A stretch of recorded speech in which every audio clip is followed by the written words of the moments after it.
మన రక్షకుడైన ప్రభు అయిన యేసుక్రీస్తు పరిశుద్ధ నామములో మీ అందరికీ శుభములు తెలియచేయుచున్నాను.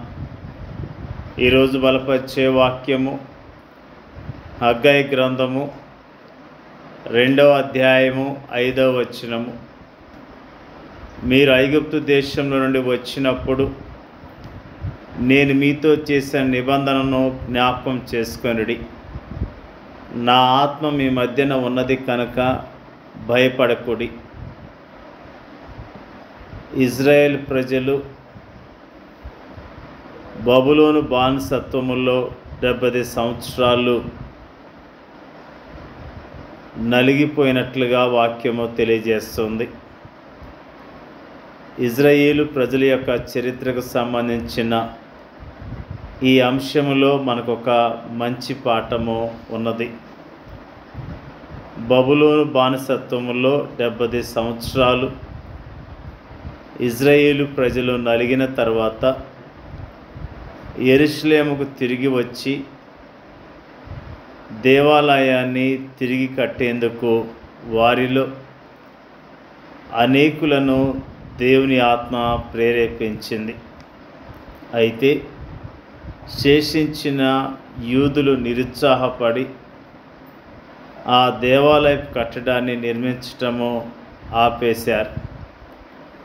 అందువలన వారిని తిరిగి ప్రేరేపించి ప్రోత్సాహపరచడానికి హగ్గయి ప్రయత్నించవలసి వచ్చింది. వారి నిరుత్సాహానికి కారణము వారిలో అనేకులు సొలొమోను దేవాలయం యొక్క మహిమను జ్ఞాపకం చేసుకొనుటయే. ప్రస్తుతము వారు నిర్మిస్తున్న దేవాలయపు నిర్మాణానికి గత సొలొమోను దేవాలయపు వైభవానికి పోలికయే లేదు.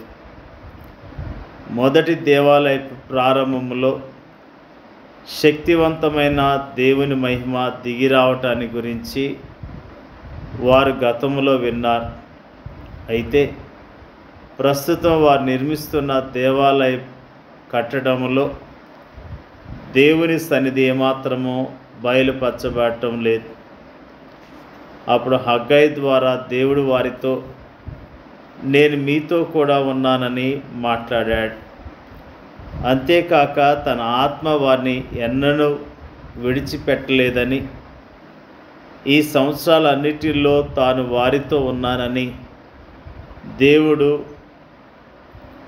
వారితో చెప్పాడు. తాను వారితో ఉన్నట్లు శేషించిన యూదుల మధ్య దేవుడు ఎలాంటి సూచనలు చేయనప్పటికీ ఆయన తప్పక వారితో ఉన్నాడు. నేటి సంఘము విషయం కూడా ఈ సంగతి వాస్తవం. పరిశుద్ధాత్ముడు గతంలోని చీకటి యుగాల్లో అనేక అద్భుతాలు జరిగించి క్రైస్తవ లోకంలో గొప్ప ఉజ్జీవాన్ని సమకూర్పును జరిగించాడు.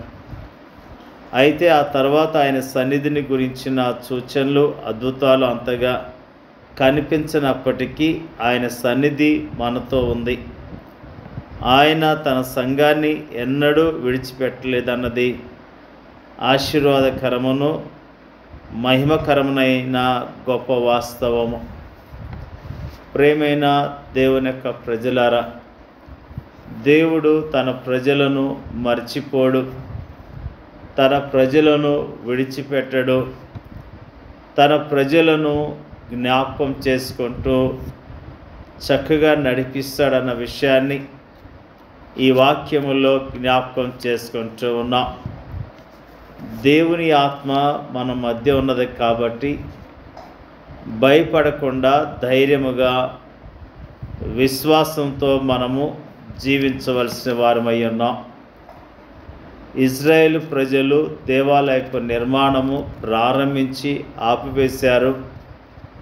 ఈరోజు క్రైస్తవ సంఘము దేవుని పరిచర్యను ప్రారంభించి చక్కగా కొనసాగుతూ ఉన్నారు. కొన్ని సందర్భాల్లో అవిశ్వాసం వల్ల, నిర్లక్ష్యం వల్ల దేవుని యొక్క పనిని చేయలేకపోతూ ఉన్నారు. మందిరానికి వెళుతూ కూడా అవిశ్వాసులుగా దేవుని కార్యాలను చూడలేని వారిగా ఈ దినాల్లో అనేకులు జీవిస్తూ ఉన్నారు. మనము ప్రభు యందు విశ్వాసం ఉంచి, ప్రభు వాక్యమందు నమ్మకం ఉంచి, విశ్వాసంతో దేవుని పనిని చక్కగా జరిగించవలసిన వారమై ఉన్నాం. దేవుని చిత్తాన్ని జరిగించే వారమై ఉన్నాం. దేవుడు ఇప్పుడు కూడా గొప్ప కార్యాలు జరిగించడానికి సిద్ధముగా ఉన్నాడు. మన కుటుంబాలను దీవించాలని ఆశ కలిగి ఉన్నాడు.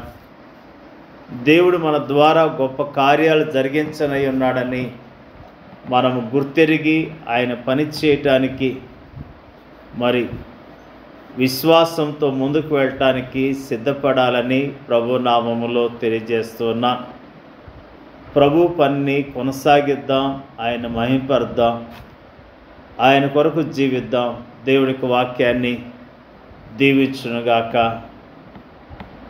ప్రార్థన చేసుకుందాం. పరిశుద్ధుడైన మా తండ్రి, నీకు వందనాలు, స్తోత్రం తెలియజేస్తూ ఉన్నాం.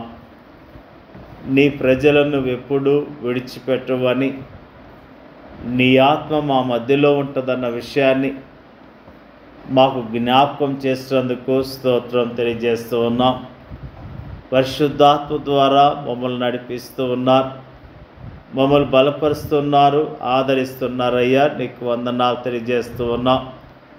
నీ వాక్యమందు విశ్వాసం ఉంచి, విశ్వాసంతో యోగ్యముగా ఈ లోకములో బ్రతకటానికి సహాయం చేయండి.